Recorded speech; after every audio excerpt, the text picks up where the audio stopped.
Hello, welcome to Introduction to Anatomy, the structure and form of the human body. Why do we need to learn anatomy? Because we are going to draw a person, a character, by the end of this class. So essentially, we want people to believe that there is an actual person there. And if you look at this example that I've drawn up, if you don't apply knowledge of anatomy, then you end up with something like this guy. You vaguely know that people have a head and 2 arms and a body and 2 legs, or you've seen the toilet sign, the bathroom sign before, and you know how to draw it. On this side, if you apply knowledge of how the parts of the body are supposed to look, which parts are curved, which parts are straight, then you'll get something like this. You'll know that there's the existence of the rib cage, the shoulders, the upper arms, lower arms, hands, wrists. Essentially, you can break down the body further than over here. This is pretty much a stick man. Everyone knows how to draw a stick man, right? Circle, 2 arms, a body, and 2 legs. This is the knowledge that we are applying here. But we want to expand on that. We want to learn what other parts of the body are there. And by doing so, we enhance the believability of our artwork. And we can create realistic, expressive, and aesthetic poses. Because it's very difficult to create a nice pose without this knowledge, as seen here. Even though the pose is pretty much the same, 2 arms on 1 leg, sitting this way, which one looks more like an actual person? Definitely this guy, right? Alright, now my confession is my anatomy knowledge is kind of lacking. I don't have strong anatomy knowledge. I tried studying anatomy at one point, learning all the muscle names, all the bones in the body, but I actually found that quite boring. It didn't work for me. It just felt like studying, and I wasn't really retaining much. It didn't make me draw people better. But luckily, there are ways to learn anatomy without completely understanding it.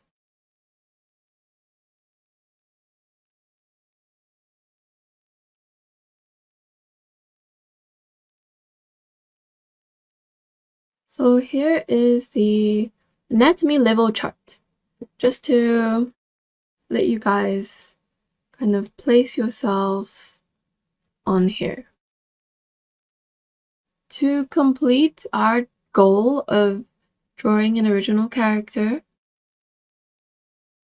as an illustration, we will be wanting the level of understanding from here onwards.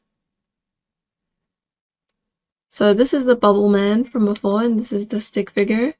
And over here, this guy, at this point, you know the parts of the body. You know that we have shoulders and wrists and ankles and knees, not just 2 legs and 2 arms and a body.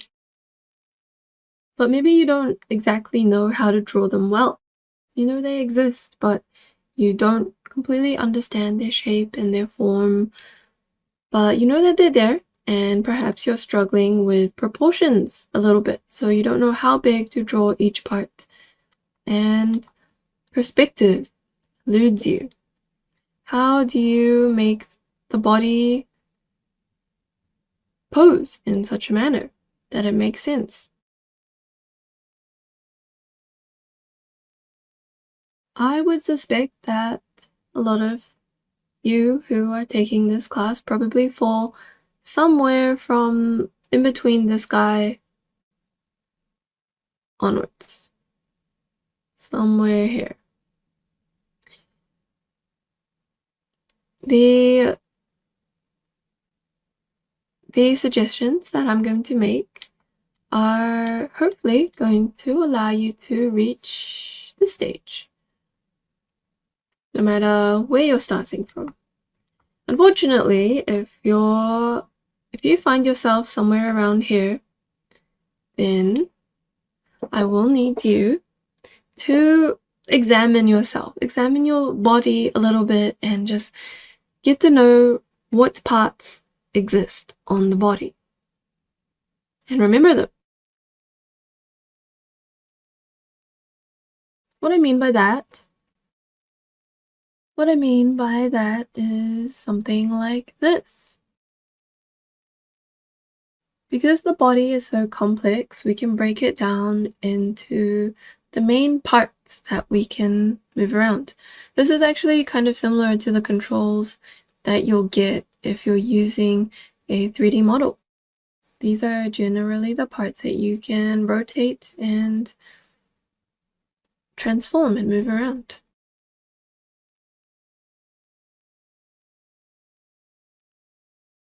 So I've broken it down into rib cage, pelvis, lower arm, wrist, hand,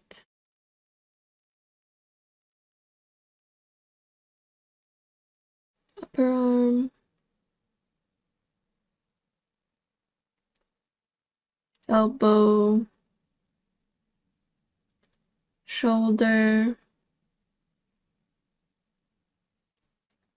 head, neck, and then the lower body,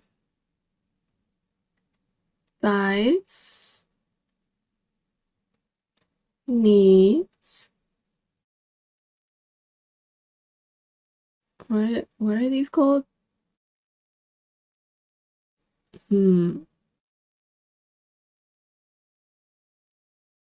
Lower legs, calves,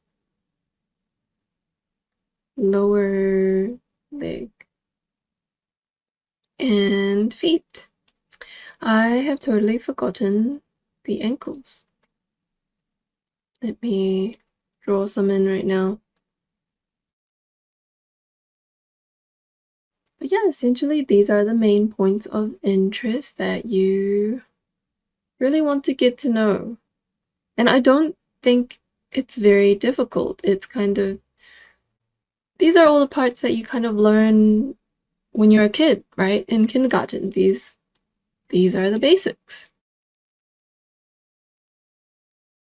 But I think to someone who is just starting out to draw, they may not come to you so naturally because perhaps you know that we have shoulders, but you don't really know what shape shoulders are, how they look in different positions. Same with any other part on the body. You know they exist, but you don't know how they connect to the other parts, and you don't know what even each exact part is meant to look like. And how do you remember so many things? I'm going to suggest a few ways that I use to learn anatomy, amongst other things.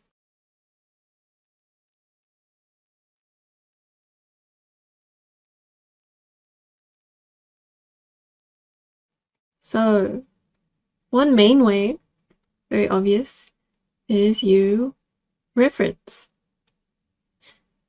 So we have this bubble man from the beginning, and I looked for a reference that depicted what I wanted the character's pose to be. And I used this and applied it to the Bubble Man.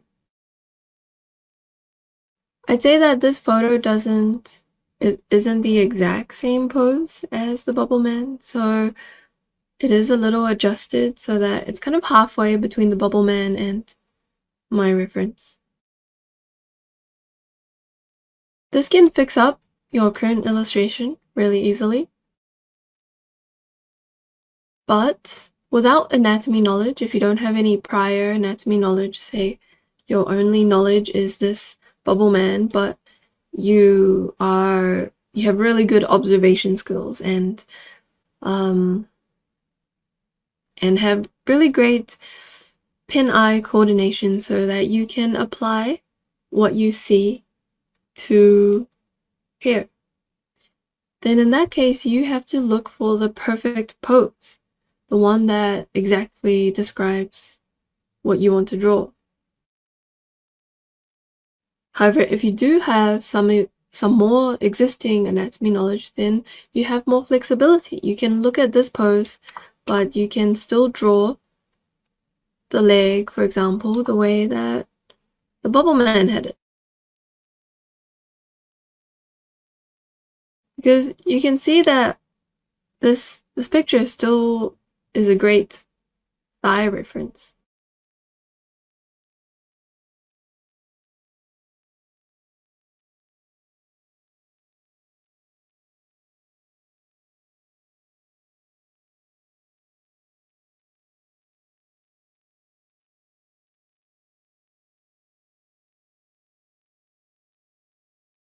And then you can apply what you see to your existing knowledge and combine them together,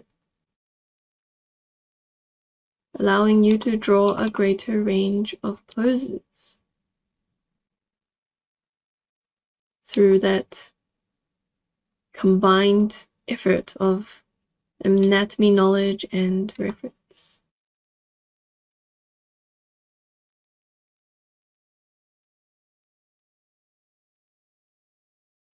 The third thing about referencing is that you can over-rely on the reference. You might end up, instead of going for the pose that you wanted from the beginning, you're going to see the photo and you're going to copy the photo exactly. Or it doesn't have to be a photo, whatever you're using for the reference and artwork. You're going to copy it so exactly that it's not really your original idea anymore. So that's just one issue with referencing if you don't have the knowledge to back you up. The next method of learning is tracing. So usually tracing, we don't trace because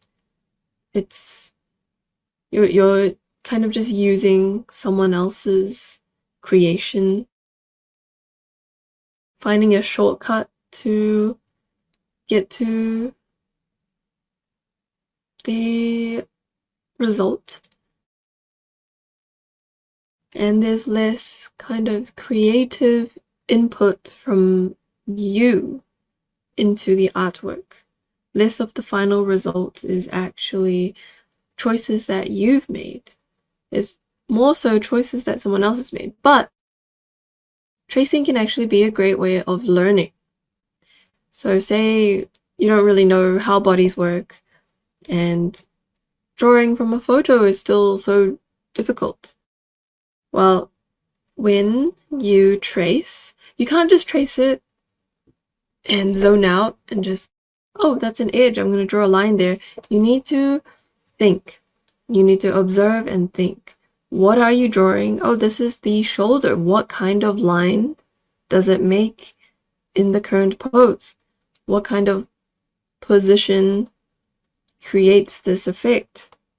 And you want to think about how you can simplify the pose as well. So if I take away my lines, you'll see that there's actually a lot more going on than what I drew. But even though I've simplified the lines, you can still you can still read the pose very easily. And the next part to this is you're going to turn, after you're finished tracing and examining and learning, you're going to turn it off.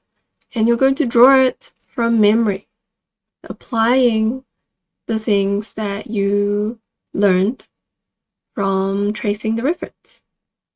And then once you're done, you can look at the reference again and see what went right, what went wrong, what you can work on.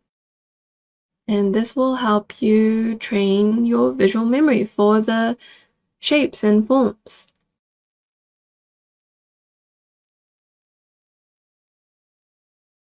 Finally, the next suggestion is a common one, life drawing. Life drawing is very straightforward. You either can do it in real life and go to a class with other artists, which is actually a great idea. It's great for meeting other artists, and it's a social event for drawing, which is something that doesn't happen very often. We are normally just in our own little world, in our own little room, drawing by ourselves. So life drawing can be a great way to get out there as well. But for anatomy, it really gets you used to proportions and also drawing with visual depth, like how to interpret that depth, especially if you're there in person. You're going to definitely improve your observation skills, and you'll get great at depicting movement and dynamic poses. If we head back to this picture, a great way to remember anatomy is through proportion, because you want everything on your canvas to be in proportion with each other. One common mistake that people might make is they'll start detailing one thing. Let's say they drew a hand, and then they draw an arm. And the arm is so much bigger than the hand, but they don't really realize that the proportion is off until they've drawn everything else based on the proportion of the arm. Instead of applying the proportion knowledge of the hand to everything else, perhaps they didn't know what size is the hand in comparison to the body and the arm. For me, I like to compare the hand to the size of the face. Because if you put your hand over your face, you'll see that it roughly covers it. Of course, this can be adjusted because everyone's different, but this is a nice kind of guideline to think about. For the head and the shoulders, in reality, so in the real life, it is roughly, you can actually fit 3 heads across the shoulder. But because in anime, we usually stylize the head to be a bit bigger, particularly for girls or younger people, the head gets a bit bigger. You can still follow this guideline, but just remember to expand the head a little bit.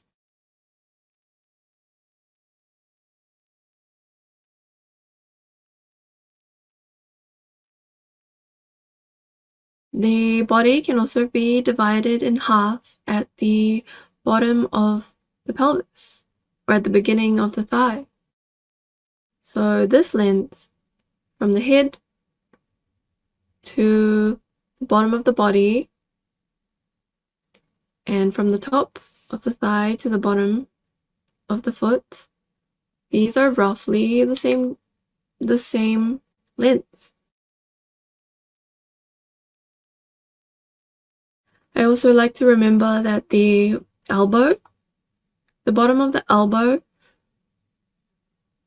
roughly aligns with the bottom of the rib cage, because often the rib kind of makes an obvious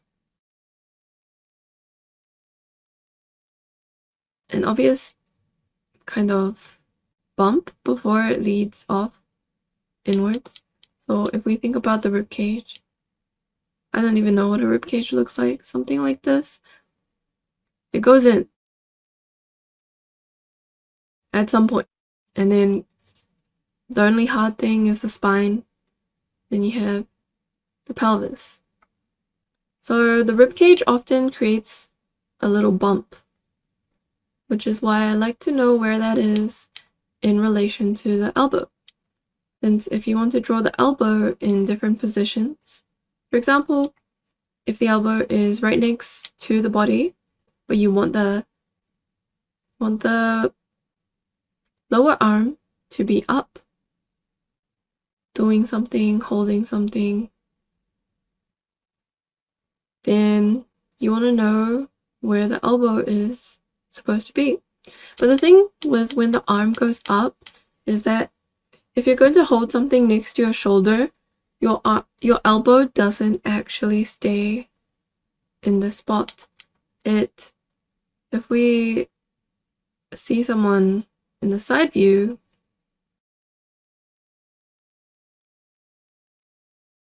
this is the elbow when it's resting and the arm is down. Say something like this. Well, when you're holding an object up here, say you're holding like a cube, then your elbow actually goes forward.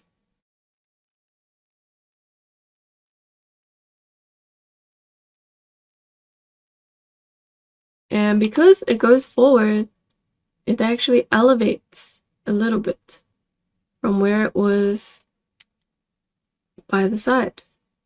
So this is something also important to pay attention to. Even though I said that the elbow is roughly around the bottom of the rib cage, not when it's moving around. So you should pay attention to where the elbow is going to be when the hand is doing different things.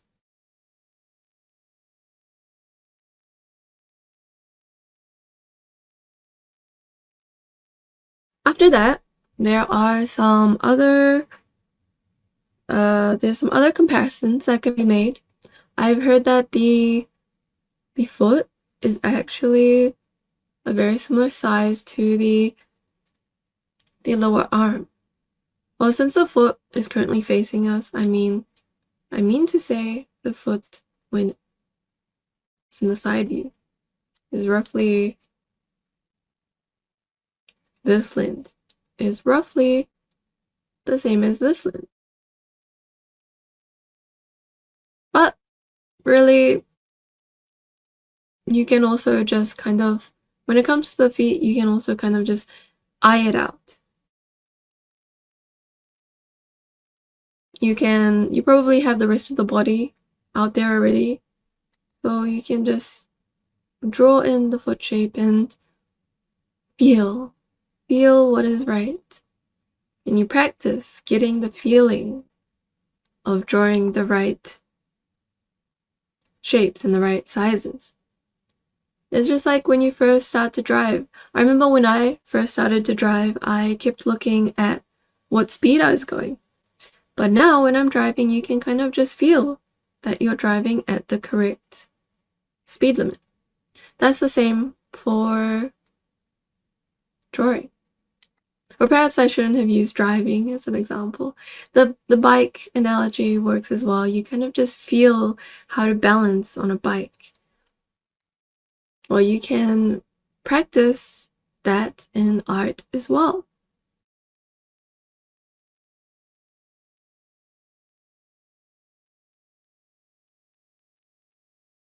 The shoulders are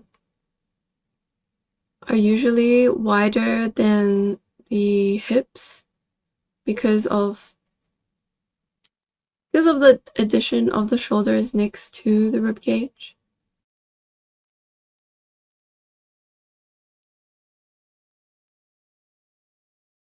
And I think besides these kind of proportion guidelines, you can also think about the types of shapes and edges that occur on the body. So for a front-facing view like this, for the thighs, you actually get a rather straight line coming down from the hip to the knee, and the inner thigh is a lot squishier than the outer. So you get this little round edge. The thigh bone is going something like this, because the pelvis is here, and then the bone kind of comes down. And then you just have a lot of meat, a lot of squish over here. How I like to remember the legs, actually, when it comes to the shape, is this X. This X is great at reminding you how the knees and the ankles work. So, because you'll know that there's a bump for the knee, right? But it's very easy to get caught up. I mean, not caught up, just very easy to make the mistake of drawing legs kind of like this. You know that they have curves and it goes in and out, but unfortunately, they're not symmetrical like this.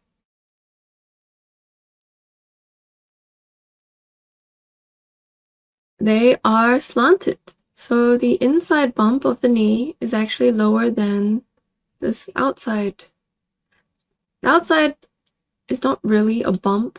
It's kind of just like a joining line between the top of the calf and the bottom of the thigh. You just have this little line there. Then you have the ankle. The ankle also has a bump on the inside and the outside, and the inside bump is higher than the outside, which creates this X effect. Because if you follow the X, you'll figure out where the direction of the bumps are supposed to be going.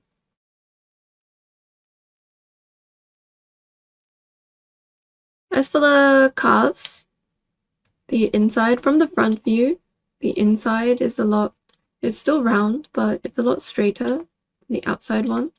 And the outside one is a bigger bump and it starts higher because of how the knee works.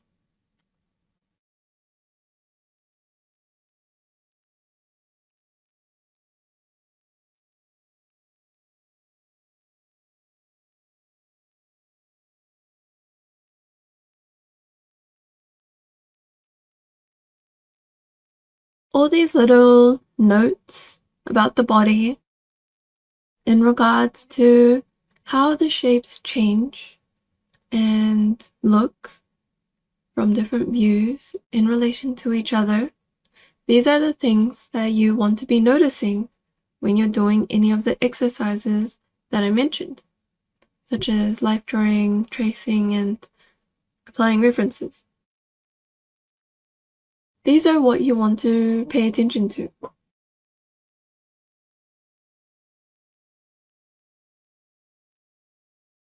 Where do we have curves? And where are there straight lines?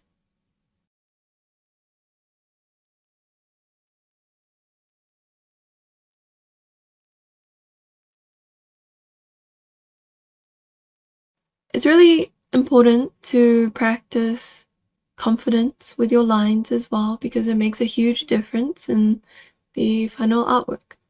I know that some beginners in art, they will be tempted to do chicken scratches which is essentially when you have a curve and you don't draw the one curve, you draw a lot of little lines to try get the same effect.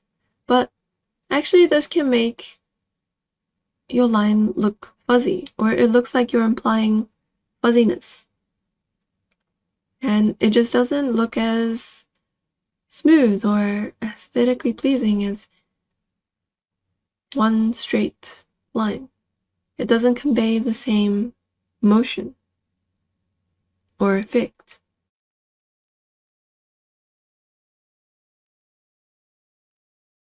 So yeah, you just want to keep looking at your references and figure out, oh, the shoulder is actually kind of straight here. And then it dips. It dips into the elbow. And the forearm has a slight curve, like this. There's a muscle here, and then it's curving to the hand.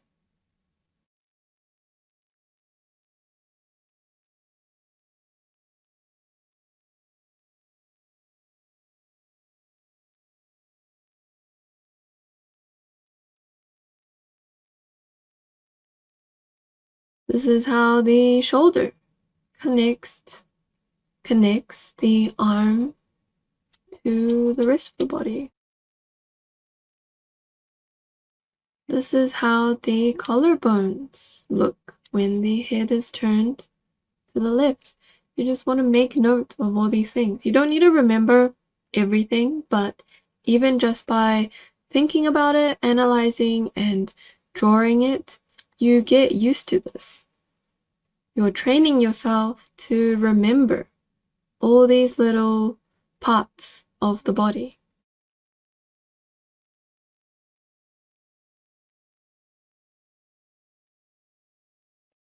When tackling a pose like this, the anatomy can be harder to understand, especially if the previous exposure was just a body that was standing like this.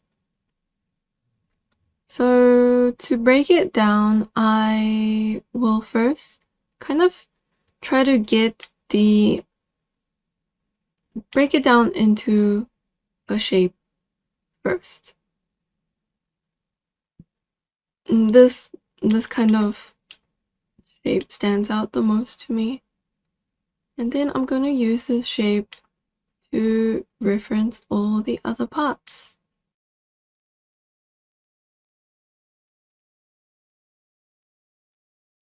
Essentially, what I do in my head is I'll put the shape right here on the canvas.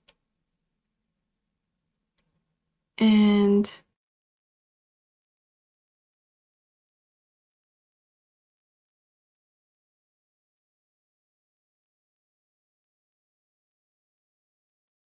then I'm going to kind of look at this shape and figure out where everything lies and put in some guidelines to help with that. Shoulder is here, the chest comes out of the shape a little bit, goes back in, body kind of curves inward. The arm is around here. This is the shoulder. And having this basic shape first helps me break down the rest of the pose.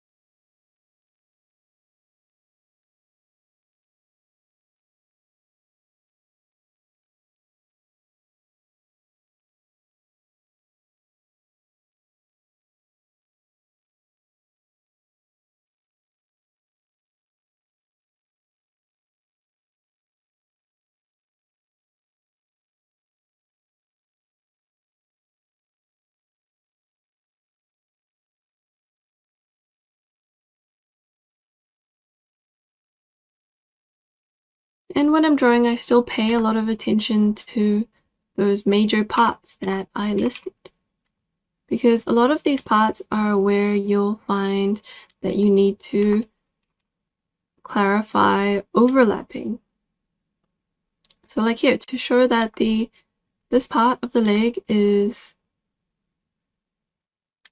overlapping this part, you need this line coming in on top of it.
And then you end up with something like this. Having that basic shape breakdown in the beginning just helps you get the flow of the pose and gives you something to reference off of.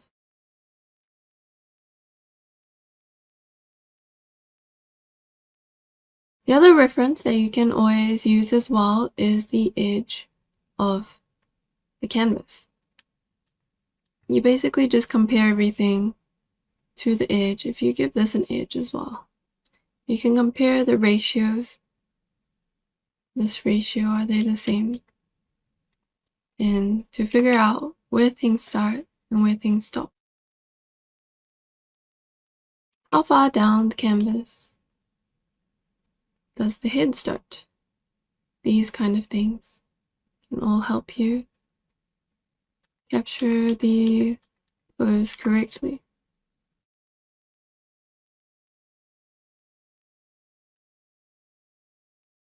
It is really important to get these overlapping lines correct, because if you don't, it can make the angle look incredibly strange.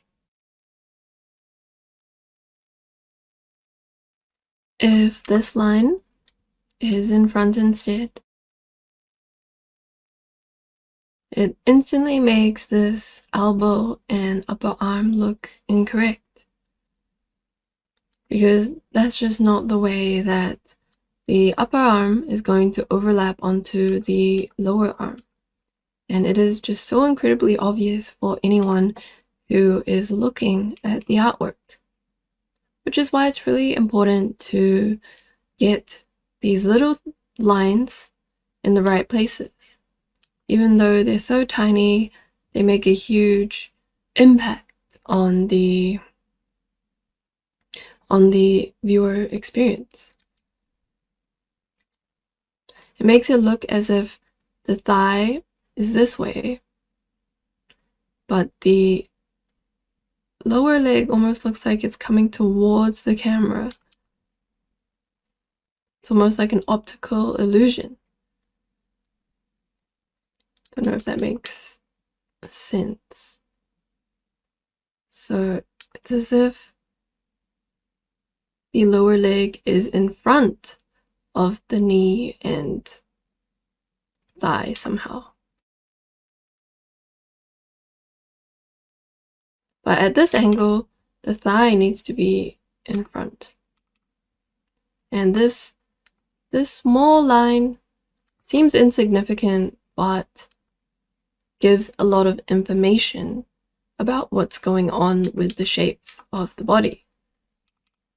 And it's fairly easy to figure out where to place these lines, because you just want to think about what's in front and what's behind. We know that the thigh is here and the knee is here and the lower leg is here. This is roughly what's going on. And from this angle, we're going to see more of the thigh. The thigh is overlapping the lower leg. So the lower leg will be like this. It's going under the thigh and the knee, which means we need to imply this overlap.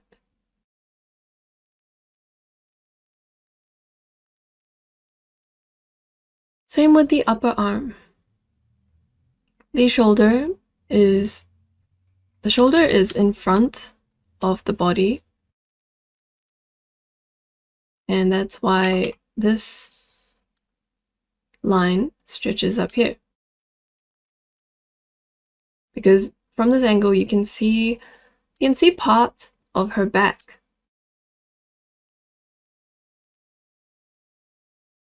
And the shoulder leads into the upper arm, and the upper arm is overlapping onto the lower arm, and the lower arm overlaps onto the hand. And the stronger the perspective, the more of this overlap there is. So if we weren't looking at the character from such a high perspective, you don't get as much of the need for these overlap lines.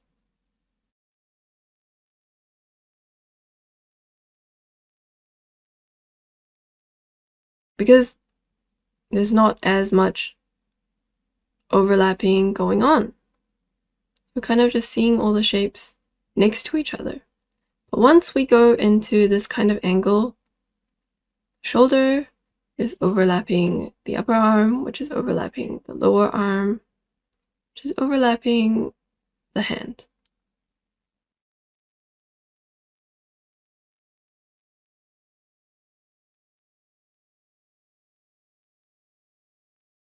And having these little lines will help you imply depth and overlapping.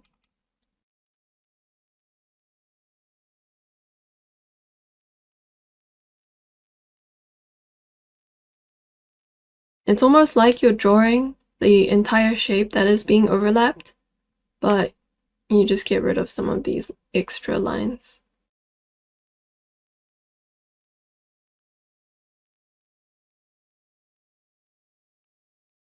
And just have the implication instead.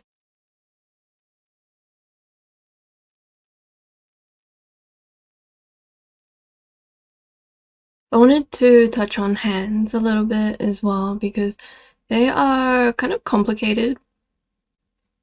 They are complicated and they make a huge impact on the artwork, just like the face. So even though they're relatively hard in comparison to other parts of the body for the amount of space that they take up, it is quite important to be able to get them right.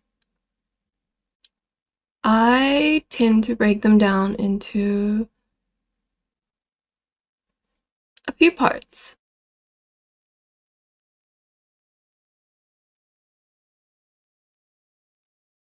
So I like to break it down into the palm area, and then the full fingers and thumb, which, if you think about it, is something more like this shape. So something to pay attention to is that the hand, it doesn't actually come up straight. So in our heads, when we're drawing a hand and we aren't really thinking, we aren't looking at a reference and we don't know exactly what a hand looks like, but we know that we have 5 fingers and a thumb, something like this, right? I think it can be quite natural to assume that the palm is just attached straight on to the end of the arm. But actually, if you look at your hand resting naturally, it kind of tilts to one side. so that instead your index finger is straight with your arm, but the other fingers kind of point away.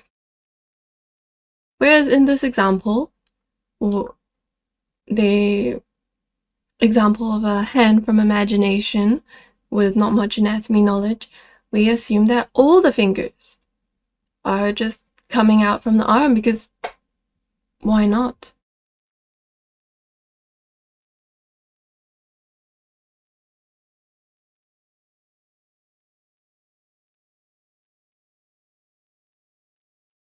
So let me name all the parts first. Fingers, and the thumb, and actually the wrist is kind of important. So something I used to always forget to draw is the wrist. I kind of forget that it's there. I kind of just assume that the arm ends and then you have the hand. But there's actually your wrist as well. And it does affect the shape of the hand and the movements that the hand can make. So don't forget that it exists. It is there. When it comes to hands, what I tend to do is I think of the pose that I want that complements the whatever I'm drawing, and I will attempt to draw it first. Whatever it is, however hard it is, I'm going to try to draw it first so that I have my vision down. And then what I'll do after that is I will apply a reference to it. I'm actually going to go look for a reference and then try to fix these up. But since I do have some anatomy knowledge, I'm also going to try to fix it a little bit from my head and see how far we go.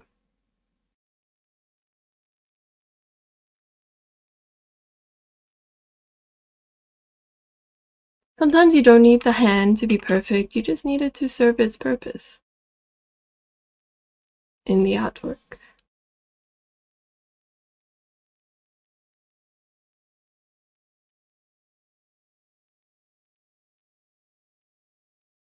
So here again, I pictured the palm, and I placed the thumb onto the palm. So the thumb, actually, I don't break it off into this part. I break it off into the entire bottom fleshy area as well, because this fleshy area can move so much. We have opposable thumbs after all. It can move so much apart from the wrist of the palm that I find that it's easier to have this trapezium looking, rounded trapezium shape first and then sticking the thumb onto it, because often this fleshy area creates enough of an impact that you have to draw the line in to imply that it's there anyway.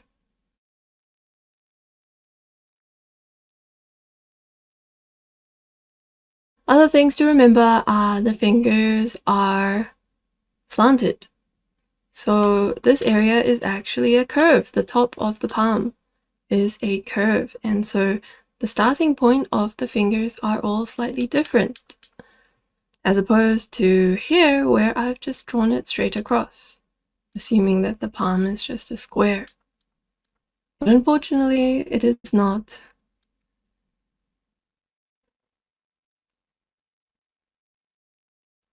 And that's why when we form a fist, you end up with curved knuckles. The knuckles are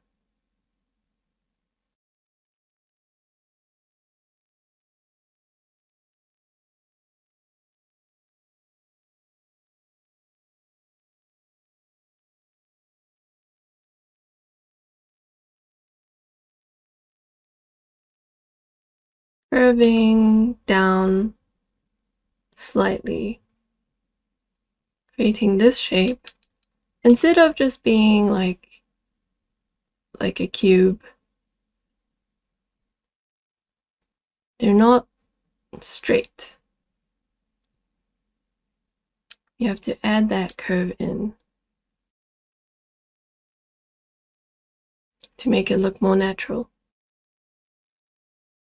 Something I used to not pay enough attention to is the shape of the fingertip. I like to draw something like this, and it's a bit, actually I think it's okay, but it's a bit sharp. So what I needed to do was round the end of the finger and then add the nail to create that finger shape. I also like to simplify the shape of the finger into these two parts. So this will move a lot, and I've combined the last two, I don't even know what you call them, the last two segments of the finger together. So they just create, they kind of move together. Because how often, when your fingers are kind of outstretched, do you actually control this last segment of your finger? Only does it come down. The only time it really comes down is when you're closing your fingers in. But when your fingers are outstretched, a lot of the time, they kind of just follow the movement of this segment. So I like to just focus primarily on these two parts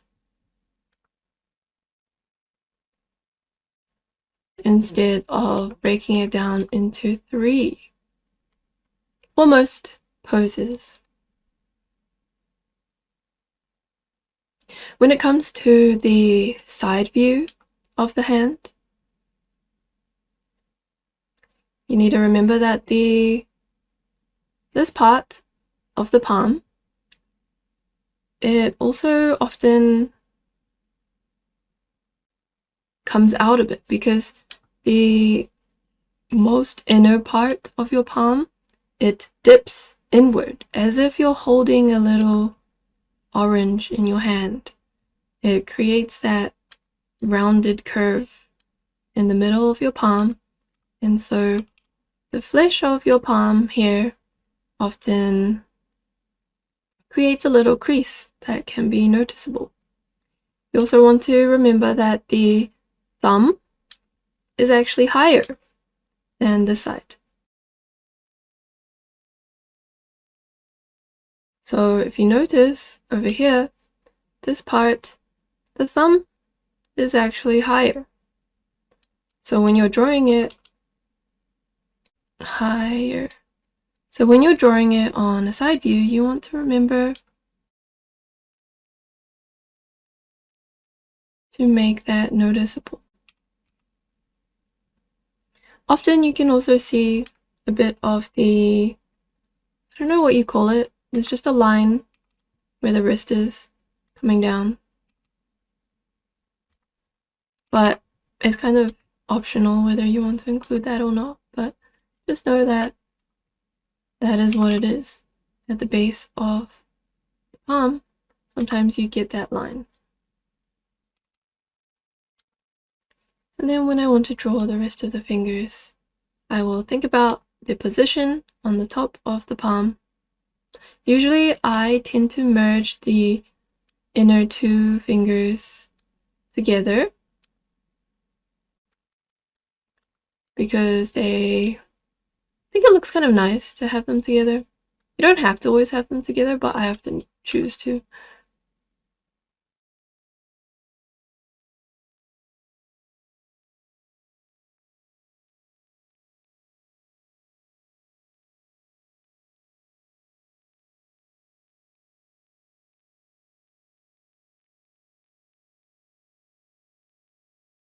Yeah, I just think about where the shapes of the fingers are going to connect to the palm, and then I think about the shape of the finger in the current perspective and pose and just apply them. Remembering to make it kind of obvious which fingers are meant to be longest as well.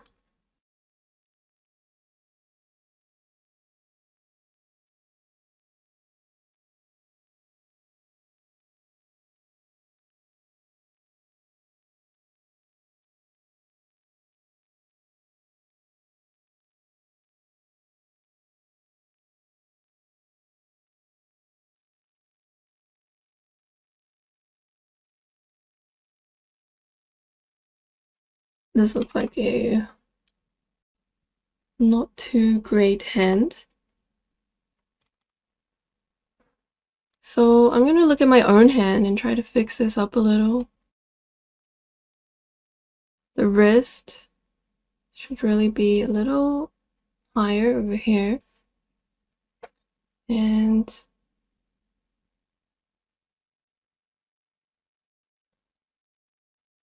these fingers should be a little lower. So the second knuckle shouldn't be too much higher than the pinky. The second knuckle of the pinky. Not the knuckle, the segment. So I made it a little too long.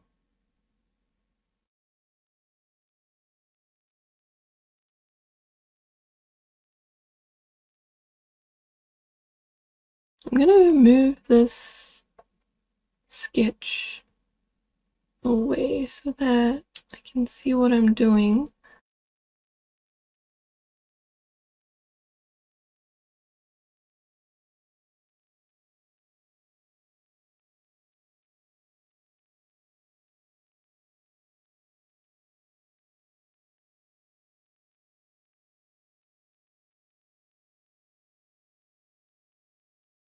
Something like that. One issue with looking at your own hand is that perhaps your own hand is not the type of hand that you actually want to draw. So you do need to be able to apply the stylization that you want. Say you're a guy, you have very manly hands, but you want to draw cute girls. Well, you'll need to either find some references of those hands instead of using your own, or learn to be able to use the structure of your own hand, but not the how to say, the characteristics of your hand, such as, I don't know, if you have hairy hands or very muscly hands, but you want some soft feminine hands to draw.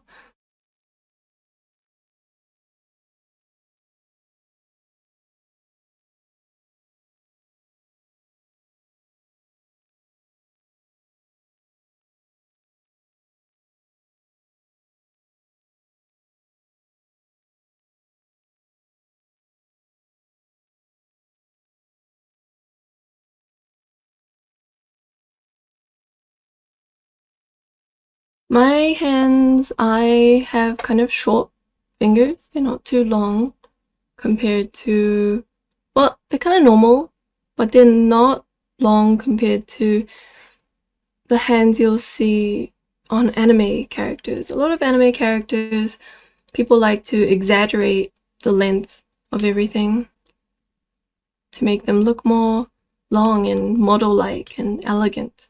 So I usually think about that and try to extend the proportions of everything a little bit, if that's the effect that I'm going for. But yeah, as you can see, I looked at my own hand, I posed it, and applied the things that I could learn from reality onto my drawing, and I think it's helped to make the hand look more natural.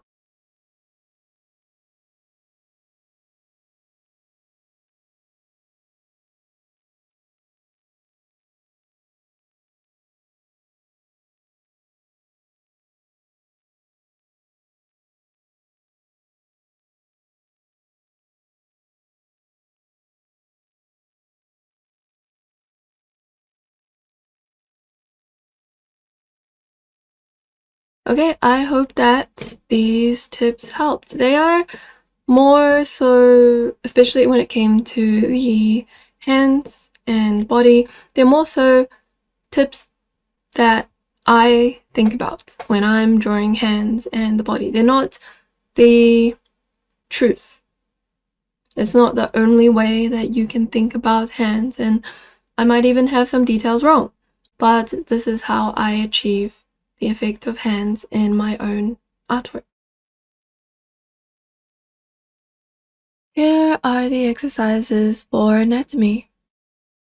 Find a reference with a pose you like and practice drawing it at a variety of timed intervals. So for example, 30 seconds, 1 minute, 2 minutes, 5 minutes. This photo I've taken from the Pose Archives.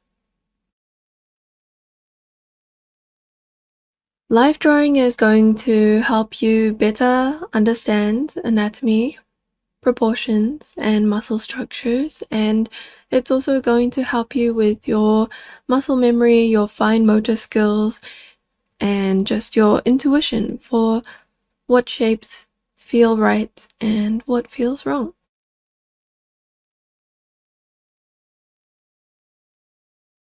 For level 2, want you to break down the reference into the main sections that I outlined earlier, and pay attention to the areas that overlap each other.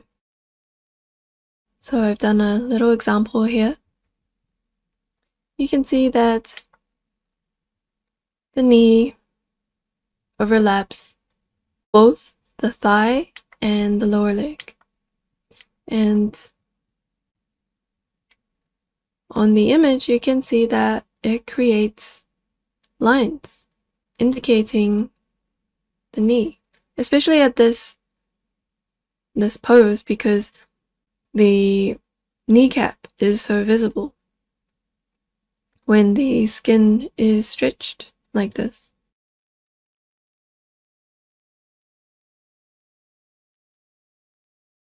So yeah, I just want you to get used to spotting all the different parts of the body, seeing how they overlap and interact with each other and what kind of shapes they end up forming.